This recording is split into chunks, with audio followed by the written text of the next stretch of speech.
Hi everyone, today we're gonna go over what is the chart behind me. What is it? I've gotten a lot of questions on social media, so I figured I would do a breakdown of what is my slam chart.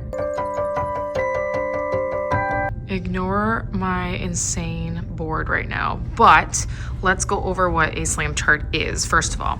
So SLAM stands for Skillwork Learned Artistry and Memorization. So it is basically a concert readiness chart. And here is how I set it up. First of all, basic setup. When I had a chalkboard, I would have to use a yardstick and painstakingly make the lines. This is just washi tape.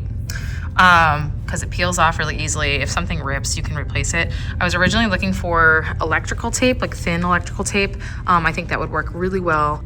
So once you have the chart on the board, you're gonna make sure you have enough spaces for every single ensemble and section that you teach. So for example, my colleague and my coworker teaches 2 sections of chorus 7, I have 2 sections of chorus 8, I have 3 sections of chorus 6.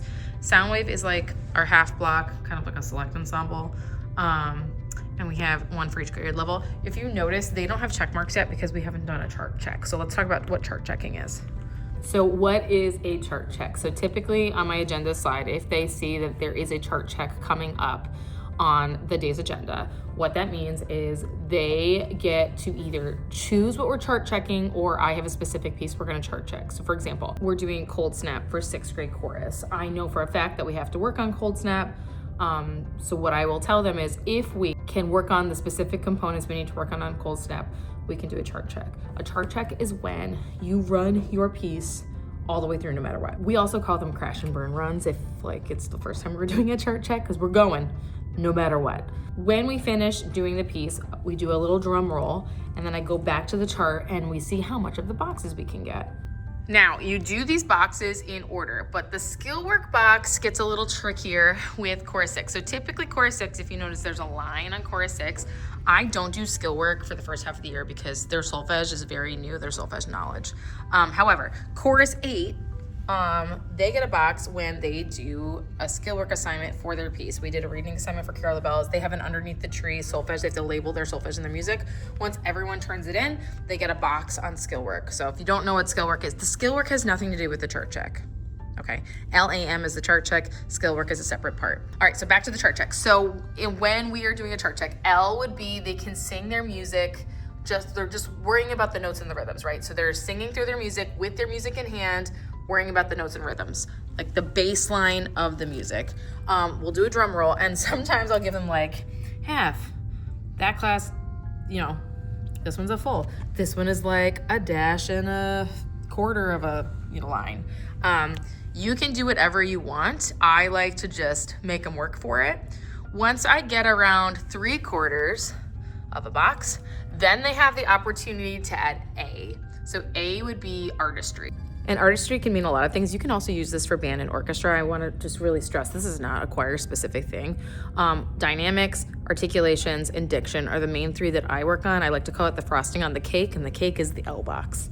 So again, then you go through, and then once you get at least 3/4, sometimes I'll let them do it with half.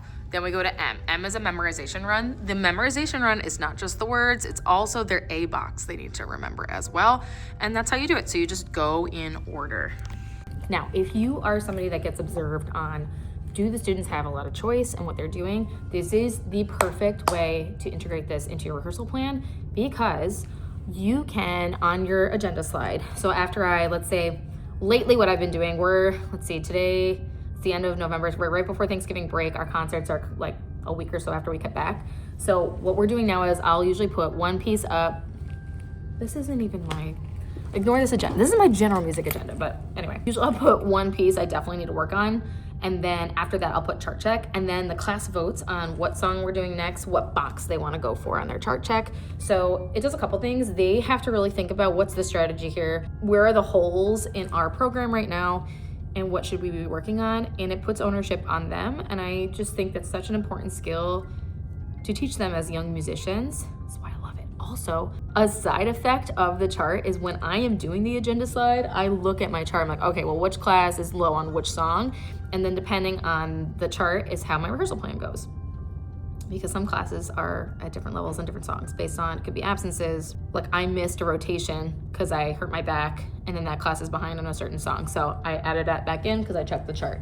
Anyways, I hope that is helpful. I'm gonna put a free step guide on my website. Hopefully by the time I edit this, I will have it linked below. Make sure you check it out. I'm not gatekeeping this. I just think it's such an easy and fun way to track things, give the kids ownership, make sure you remember what class is doing what. And it kind of looks cool. Doesn't it look cool? Can you tell? It's almost Thanksgiving.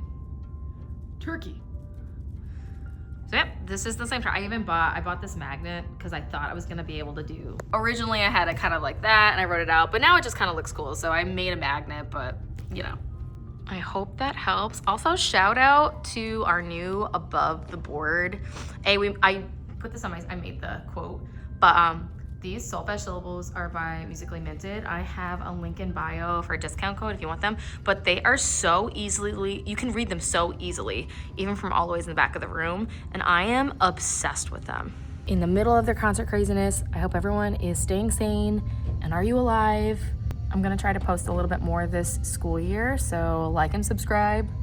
I hate saying that because I don't feel like a real YouTuber, but it's the only way you're gonna probably see. But listen, ain't no shame in my game.